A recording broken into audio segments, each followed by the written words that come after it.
Section 209 में SSC खुद ही अपनी एडवांस टैक्स लायबिलिटी को कंप्यूट करता है। अब वह यह कैसे करेगा, इसमें कौन कौन से स्टेप हैं, यह हमें पढ़ना है। Computation of advance tax liability by the assessee. यहाँ पर कंप्यूटेशन एसएससी के द्वारा किया जाएगा, क्योंकि एडवांस टैक्स लायबिलिटी का कंप्यूटेशन जब इनकम टैक्स ऑफिसर के द्वारा किया जाएगा उसका तरीका अलग है। तो यहाँ पर यह याद रखना होगा आपको कि यहाँ पर एसएससी सेल्फ कंप्यूटेशन कर रहा है।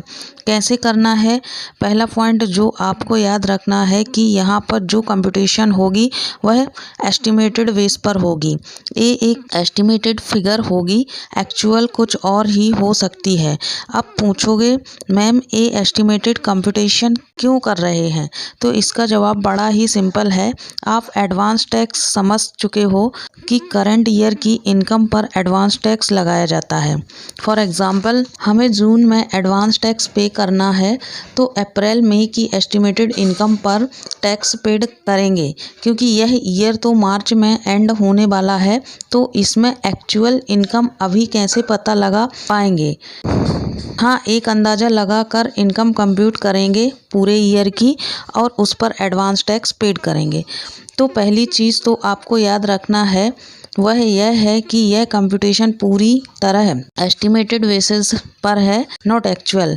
एक्चुअल तो तब होगा जब पूरा प्रीवियस ईयर एंड हो जाएगा और इसका हम असेसमेंट करेंगे। स्टेप 1 है work out estimated total income. इसे करंट इनकम भी बोल सकते हैं। प्रीवियस ईयर अभी ख़त्म नहीं है, लेकिन पूरे प्रीवियस ईयर की एस्टिमेटेड टोटल इनकम वर्कआउट कर लेनी है। अब ये कैसे करेंगे, हम जैसे हम टोटल इनकम निकालते हैं वैसे ही हमें एस्टिमेटेड टोटल इनकम निकालने है। टोटल इनकम कैसे निकालते हैं यह आपको पता है। एक बार मैं आपको याद दिलाऊंगी कि टोटल इनकम कैसे निकाली जाती है। आप चाहें तो साथ साथ इसे नोट भी कर सकते हैं। पहला स्टेप है एसएससी की पांचों हेड्स में जो इनकम है वह सारी वर्कआउट कर लो। जैसे एसएससी की सैलरी से इनकम है वह ले लो, हाउस प्रॉपर्टी से इनकम है वह ले लो, बिजनेस से इनकम है वह ले लो, कैपिटल गेन है तो वह ले लो, और अदर सोर्सेस से इनकम है तो वह भी ले लो। सारी इनकम को एग्रीगेट कर लेंगे। इसके बाद इस एग्रीगेट इनकम से एडजस्टमेंट करने होते हैं, और ये एडजस्टमेंट 2 टाइप के होते हैं। एक तो क्लबिंग प्रोविजंस के अंदर और दूसरा set of carry forward losses के एडजस्टमेंट करने होते हैं। इसके बाद हमें मिल जाती है ग्रॉस टोटल इनकम। क्योंकि हम यह काम एस्टिमेटेड बेस पर कर रहे होते हैं तो हम इसको बोलेंगे एस्टिमेटेड ग्रॉस टोटल इनकम। अब आप जीटीआई निकालने के बाद सेक्शन 80C से 80U तक डिडक्शन अवेलेबल हैं, एसएससी को वह डिडक्शन दे देंगे। अब आपके पास आ गई total income, estimated total income या current total income. Second step, अब आपको क्या है, जो आपने एस्टिमेटेड टोटल इनकम निकाली है उसमें आपको टैक्स वर्कआउट करना है। अब सवाल यह है कि आप करंट इनकम पर कौन से टैक्स रेट से टैक्स निकालेंगे। मैं आपको बता दूं कि जो हमारा फाइनेंस एक्ट है उसके शेड्यूल 1 में पार्ट 3 में रेट दिए गए हैं एडवांस टैक्स के। तो आपको यहाँ वही रेट अप्लाई करने हैं जो कि शेड्यूल 1 के पार्ट 3 में दिए गए हैं। आपके रिलीवेंट फाइनेंस एक्ट के शेड्यूल 1 के पार्ट 3 में जो एडवांस टैक्स के रेट दिए गए हैं वही अप्लाई करना है।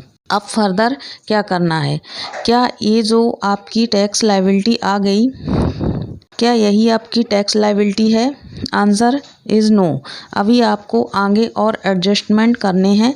हमें यहाँ पर वह अमाउंट निकालनी है जिसे वास्तव में गवर्नमेंट को पेड करना है, जैसे कि सरचार्ज लगाना हो, एजुकेशन सेस लगाना हो और SAH एजुकेशन सेस लगाना हो। सरचार्ज तभी लगाना है जब वास्तव में सरचार्ज एप्लीकेबल हो। एजुकेशन सेस लगाते हैं और SAH एजुकेशन सेस लगाते हैं। कौन सी अमाउंट पर लगाना है? सरचार्ज लगाने के बाद वाली अमाउंट पर।